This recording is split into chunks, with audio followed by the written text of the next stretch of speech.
बात करने वाले हैं लाइट के बाद दूसरे नंबर पे आने वाली दुनिया की सबसे तेज़ ऑब्जेक्ट यानी ओ माय गॉड पार्टिकल की। दोस्तों, अगर बात करें यूनिवर्स की तो यहाँ पर अनेकों ऐसी चीज़ें हैं और घटनाएं हैं जो हमें आश्चर्यचकित कर जाती हैं और हमें सोचने पर मजबूर कर देती हैं कि ऐसा कैसे संभव हो सकता है। तो चलिए जानते हैं यूनिवर्स की सबसे तेज़ ऑब्जेक्ट की जिसकी स्पीड आपको आश्चर्य में डाल सकती है। तो बांध लीजिए कसकर अपना सीट बेल्ट, क्योंकि अब शुरू होने वाला है आपका सफ़र यूनिवर्स के सबसे तेज़ ऑब्जेक्ट के साथ। आप सबको तो पता होगा प्रकाश यानी लाइट की स्पीड के बारे में, जिसके स्पीड की बराबरी करना साइंटिस्ट को काल्पनिक लगता है। हालांकि 15 अक्टूबर सन 1991 में साइंटिस्ट को एक ऐसे ऑब्जेक्ट का पता चलता है जो सिंगल एटॉमिक न्यूक्लियस का बना होता है और लाइट के स्पीड के 99.9999999999999999951% गति से ट्रेवल करता है। यह ऑब्जेक्ट यूएस के उटाह में डॉगवे प्रूविंग ग्राउंड के आकाश से होते हुए गुजरता है। यह एक अल्ट्रा हाई एनर्जी का कॉस्मिक रे होता है और इसकी एनर्जी साइंटिस्ट के लिए अनएक्सपेक्टेड होती है। इस पार्टिकल की स्पीड और एनर्जी साइंटिस्ट को आश्चर्यचकित कर देती है। इस ऑब्जेक्ट को सर्वप्रथम उटाह में लगे फ्लाइज आई टेलीस्कोप के माध्यम से डिटेक्ट किया जाता है। जिन वैज्ञानिकों ने इस ऑब्जेक्ट की खोज की उन्होंने इसको ओ माय गॉड पार्टिकल का नाम दिया। हमारे वर्तमान में अप्लाई होने वाली फिजिक्स के नियमों का अगर हवाला दें तो कोई भी अदर ऑब्जेक्ट लाइट की इस स्पीड से नहीं ट्रेवल कर सकता। वैज्ञानिकों ने ओ माय गॉड पार्टिकल की उत्पत्ति को जानने का काफ़ी प्रयास किए, लेकिन उन्हें इस ऑब्जेक्ट की उत्पत्ति का कोई सुराग नहीं मिला और ना तो उन्हें इस स्पीड से किस चीज़ ने एक्सीलरेट किया इसका ही कोई जवाब मिल पाया। Basically oh my God particle ultra high energy के कॉस्मिक रे होते हैं जो हमारे सोलर सिस्टम के कहीं बाहरी यूनिवर्स से बहुत ज़्यादा तेज़ गति से मूव करने वाले एटम्स का एक शॉवर होते हैं। आप सब ने कॉस्मिक रे के बारे में तो सुना ही होगा, जो हमारे इलेक्ट्रॉनिक गैजेट्स को ख़राब कर देते हैं या उनकी वजह से इनमें ग्लिचेस आ जाते हैं। कॉस्मिक रेज जब हमारे एटमॉस्फेयर से टकराते हैं तो ये मिलियंस की संख्या में छोटे छोटे पार्टिकल्स में टूट जाते हैं और हमारे इलेक्ट्रॉनिक सर्किटरी में इंटरफेयर करके उनमें ग्लिचेस का कारण बनते हैं। वैसे तो यह बहुत रेयर फिनोमेना होता है और बहुत ज़्यादा हम इसे नोटिस नहीं करते, लेकिन इससे आप इनकी एनर्जी का कुछ अंदाज़ा लगा सकते हैं।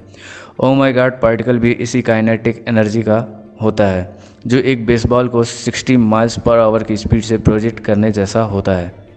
ओ माय गॉड पार्टिकल की स्पीड इतनी ज़्यादा है कि अगर इसको लाइट की स्पीड से रेस कराए तो लाइट को ओ माय गॉड पार्टिकल से 1 सेंटीमीटर आगे पहुंचने के लिए 200,000 साल तक का समय लग जाएगा। वैज्ञानिकों के पास वर्तमान समय में धरती पर ऐसी कोई भी टेक्नोलॉजी नहीं अवेलेबल है जो इस एनर्जी को फिर से क्रिएट कर सकती हो। अभी तक की क्लोजेस्ट स्पीड की बात करें जो हमने अचीव की है तो वह भी ओ माय गॉड पार्टिकल की स्पीड से 40 मिलियन टाइम कम ही है।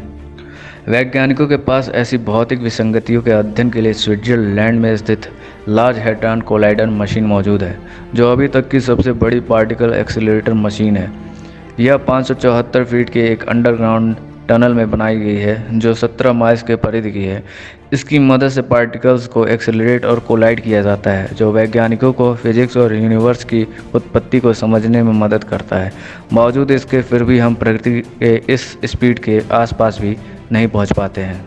2007 में इसके ब्लैक होल से उत्पत्ति का प्रमाण पिएरे ऑगर ऑब्जर्वेटरी द्वारा रखा गया और इसे साइंस जर्नल में प्रकाशित भी किया गया, लेकिन समय के साथ लोगों ने इस थ्योरी को मानने से इनकार कर दिया। इस पैराडॉक्स पर बहुत कंट्रोवर्सी हुई, लेकिन ज़मीनी स्तर पर हकीकत यह है कि इसके बारे में वैज्ञानिकों के पास ना तो ज़्यादा जानकारी है ना ही इसके कारण का पता है जो किसी थ्योरी को प्रूव कर सके।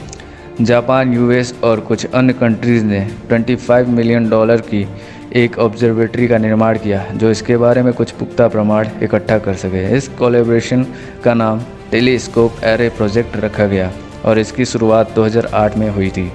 इस प्रोजेक्ट में मिलार्ड काउंटी, उताह में 500 सरफेस डिटेक्टर्स और 3 टेलीस्कोप लगाए गए जो इस फिनोमेना को मेजर कर सकें।